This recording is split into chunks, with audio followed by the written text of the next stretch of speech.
Welcome to Conversations with the Editors, where we ask members of our team photography and editing related questions to hear what they have to say. Okay, we are all obviously editors, and we edit a lot at the Post Partner Studio. One thing that a lot of people ask us and ask me is, what are some tips to editing faster? And so I've asked you guys to prepare something because you obviously have some knowledge in this area. So shoot, someone go. Someone say something profound about editing. Annika's been doing it the longest. She goes first. Ladies first. I'll go last. Okay. If I'm gonna be honest, I wish I had my editing numbers to back up what I'm saying, but maybe we'll put those in the show notes. But I feel having a schedule it sounds so lame, but if you can schedule out your workday and that day you're gonna edit on and have specific weddings and sessions and whatever you're editing listed, then you're able to clear your mind, actually focus on what you're working on, not worrying about random tasks or like a wedding sitting on your head or whatever. So having a schedule is so amazing. And then also just knowing your keyboard, knowing your mouse, Lightroom shortcuts really, they just save so much time, cut down on editing. And also the one thing that I don't really know how to explain to someone who maybe isn't an editor, but when I look at images, I don't look at the image, the subject, what it is. I just look at the tones and the horizon. So basically when I get an image on my screen, I'm just looking at the tones, looking at the horizon, what I need to straighten, what I need to crop. And then I go from there. And then at the end, when I'm done and I'm flipping back and forth from the original to the edited, then I'm actually looking at the whole image, it was a ceremony, they're kissing. So I find that I don't know, that helps me, and just to really focus on I'm editing, I'm not just looking at the photo to take it in. I'm here to do some work. So that's kind of my tips. I'm sure there's more that I don't know that I do, but yeah. You take that to the extreme sometimes. I remember you used to be editing something and I'd be like, hey, Annika, what did you do in this section for this couple? And you're like, what?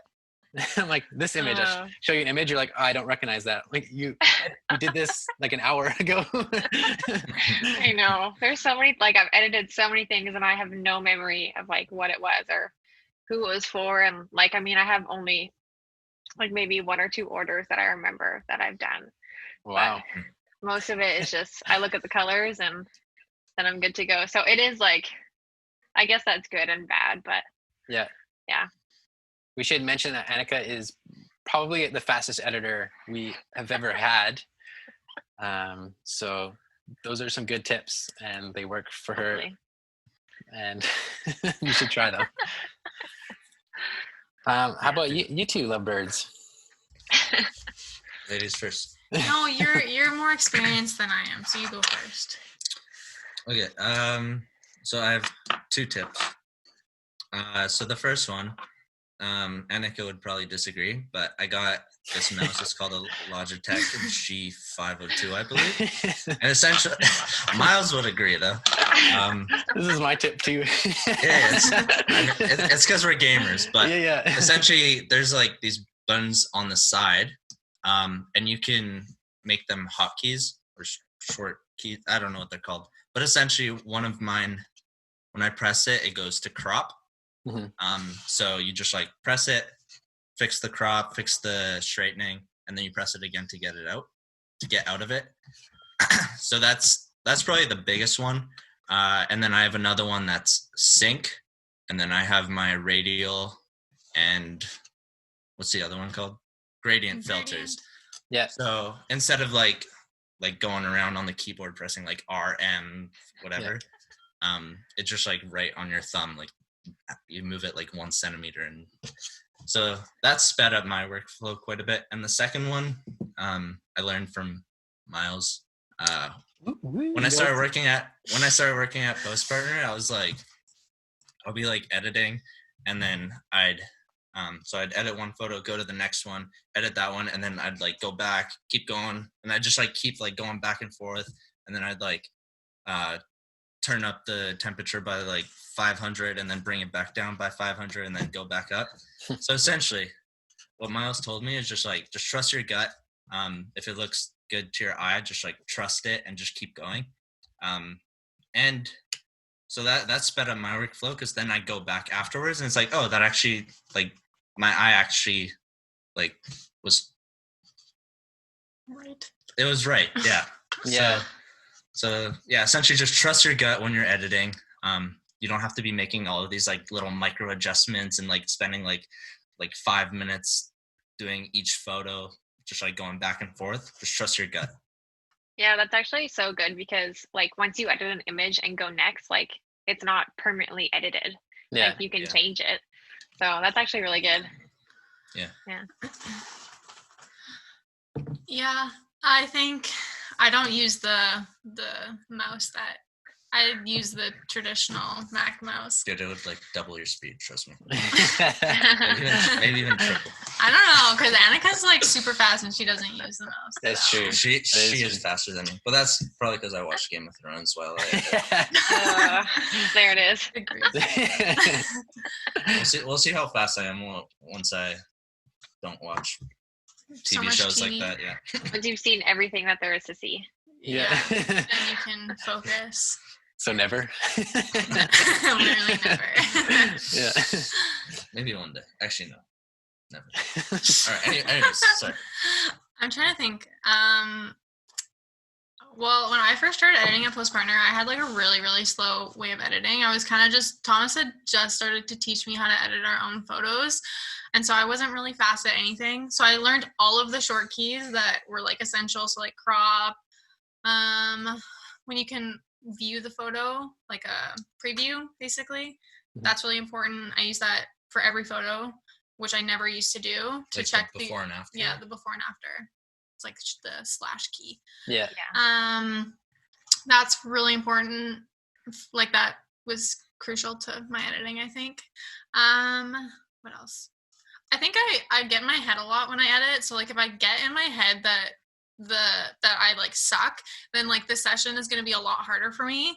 So if I'm like, oh my gosh, like every photo is horrible, like I just like I can't do this, like I suck, then that's like that significantly like decreases my workflow a lot.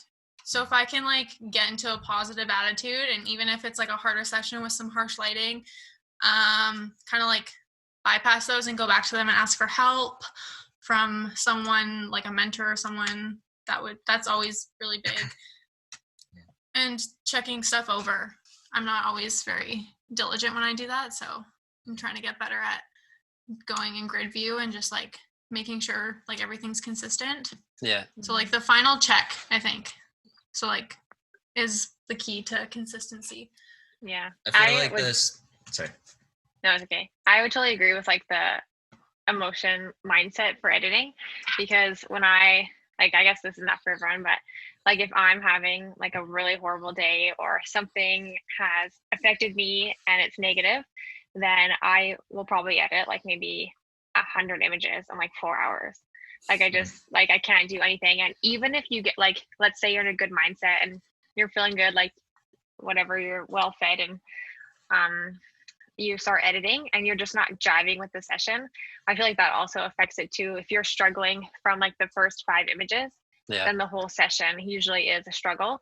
Where if you can get like the first 5 images like really well, like good and fast, then I feel like the rest of the session goes so much smoother. But yeah, if you're like photographers are emotional, so therefore editing is emotional, and yeah, if you're just not happy, then it is reflected in your work and your speed.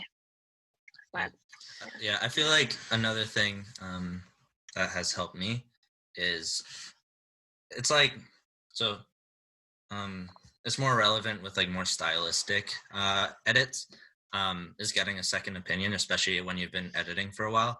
True. A lot of That's a times good it's one. like easy to like get so focused in that like a You very get tunnel vision, warm, for sure. yeah, like especially if it's like a really warm type of style, that kind of becomes your norm. And so like if you're trying to edit a little bit more warm than you're used to, then you edit, if that warm becomes your norm, then you go even warmer, and then so you're kind of like desensitized to like warmth. Yeah.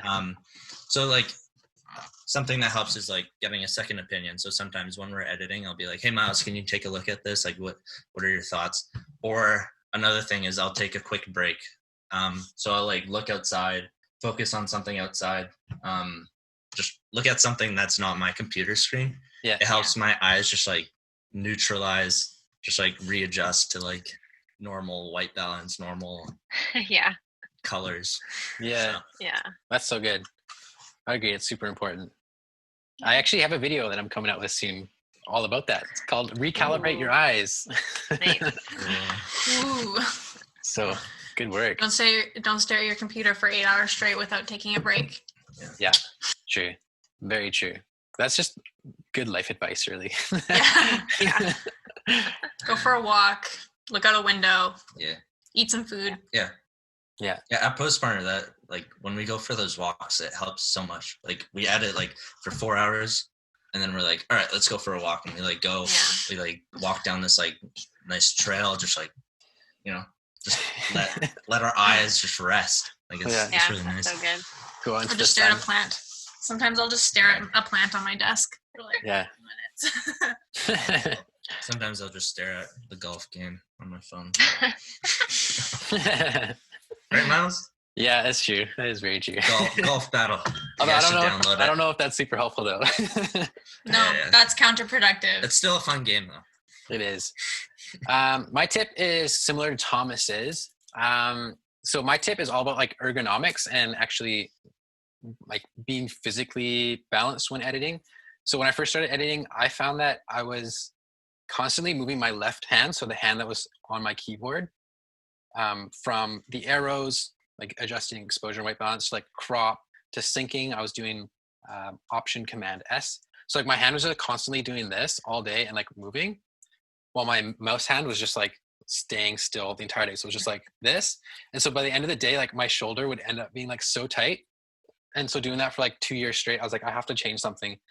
So I ended up buying a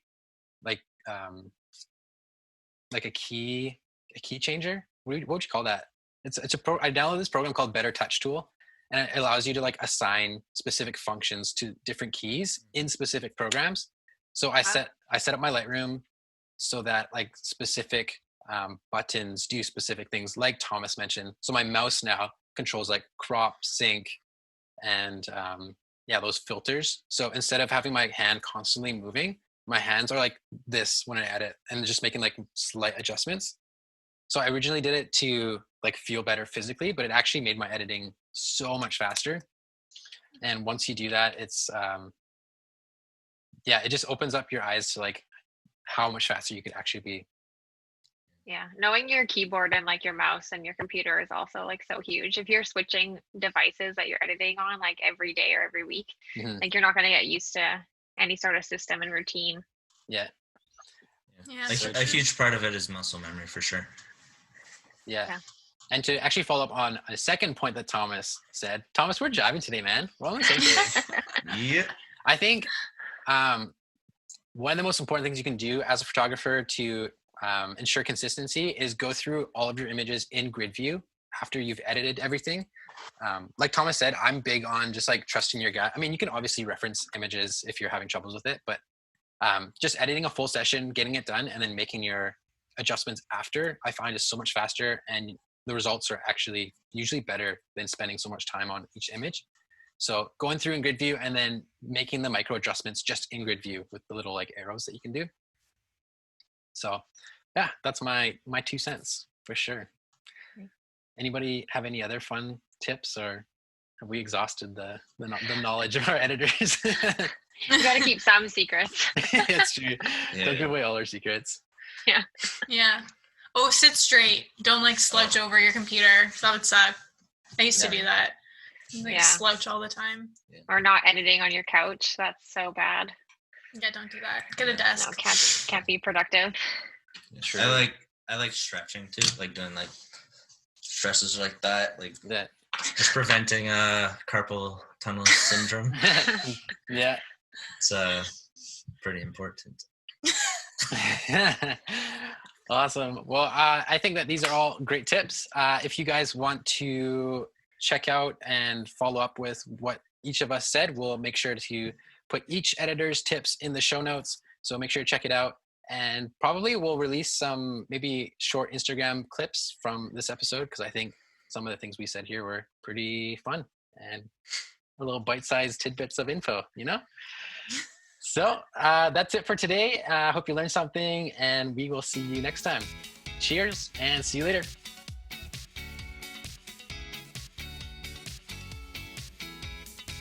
Thanks for listening to Conversations with the Editors. Be sure to check out the show notes for everything we referenced in the podcast. Don't forget to subscribe and leave a review. See you next week.